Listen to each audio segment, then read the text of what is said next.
Last week, I made a few stories with some questions, and quite a few of you actually replied to them.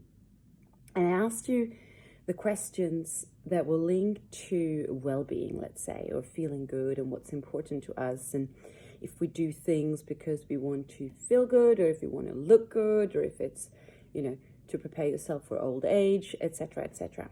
And to no one's surprise, everyone wants to feel good. And I would even say that the idea of being in good health for most of us is a question of feeling at ease with ourselves.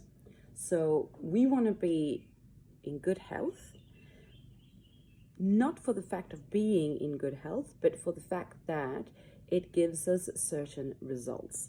And these results are, I look good, and I do, yes, preserve myself better for old age, but also I can feel this lack of obstacle in my body and in my mind when I'm in good health. What do I mean by that? I mean that when I'm not really balanced, the reason that I know that I'm not balanced is because I don't feel like things just flow. There's some things in my life that are obstacles to me that makes me not just go with the flow of the day so easily. And I don't want that. I wish, like everyone else, when I'm saying I mean we, I wish to just have everything easy going. Wake up in the morning feeling wonderful, looking wonderful, just getting along with my day. Everything works out perfectly. And then going to bed feeling that I've accomplished my day and that I'm tired and ready for bed, and then sleep a wonderful night. I want to be able to go to the bathroom every day without it being a problem. I want to be able to go to the bathroom because I decide that this is the moment to go, not because all of a sudden I just need to get to a bathroom. Or I don't want to have the situation where I'm trying for several days and it just never really works fine. Okay, so digestive issues such as elimination, too much, too little, whatever, is definitely a huge issue for a lot of us. And also digestive issues in the matter of before actually comes to elimination is also a huge issue for many of us.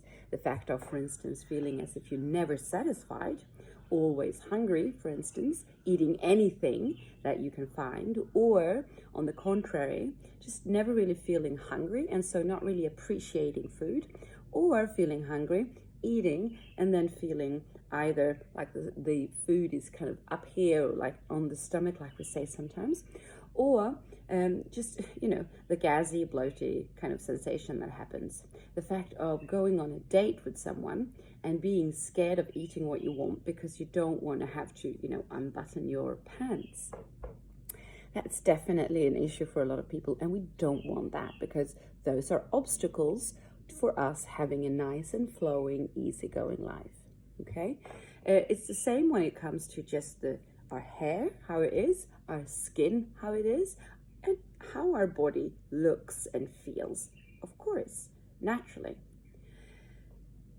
It is actually, and we know this, a combination of when all of this feels good, when my body is functioning the way I feel it should without the obstacles, when my digestion and all of that is functioning as well, I notice that I also feel more at ease.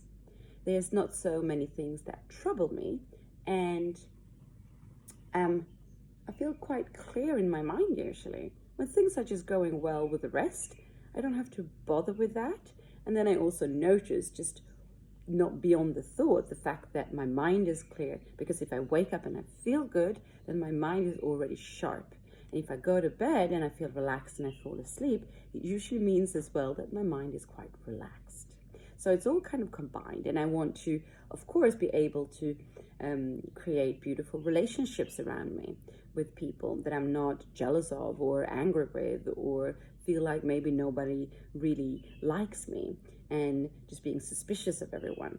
all of those things are also obstacles that I wish to not have in my life.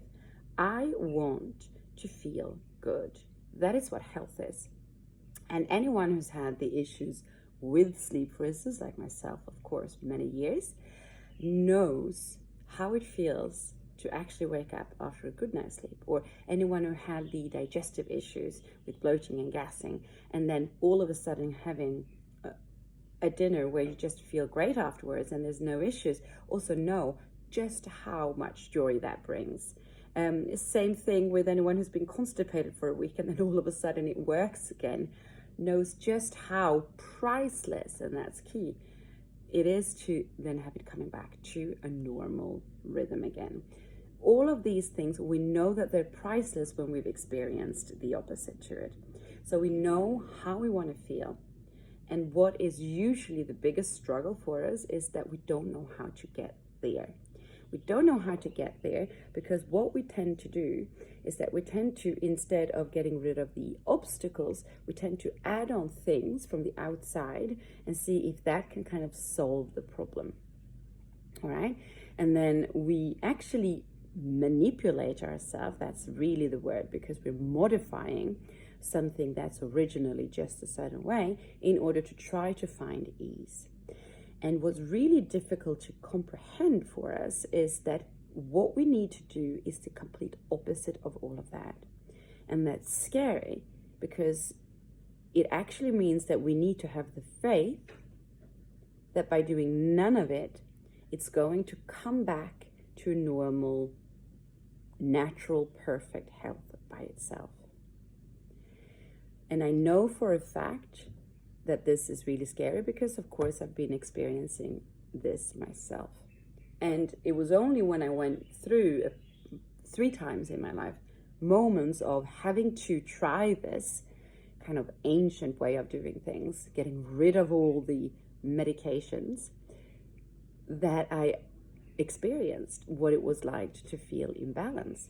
And it doesn't mean that I wouldn't go back to doing all my typical habitual patterns anyway and adding on the caffeine and all of that later on, because that's also what life is all about.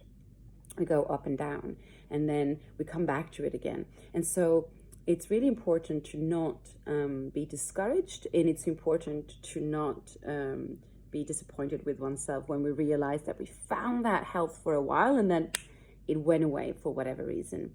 Just like with, for instance, love relationships, because it's the same there, right? When we want to feel that nice ease and then we get into a relationship with someone, and in that moment, because it's actually kind of adding on something, it's not really dealing with the real issue is actually, it just feels so great. And then we get back into the habitual patterns again where we mess it up or they mess it up or whatever it might be, okay? And so then we experience the imbalances again and the discomfort and the obstacles and the heartache.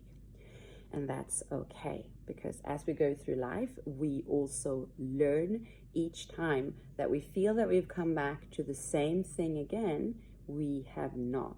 It is a new place, it is a new experience, and it expands our understanding of ourselves. So because it expands our understanding of ourselves, I chose to call my new online course the Self-Knowledge Project, because it is bringing you more knowledge to your own personal constitution.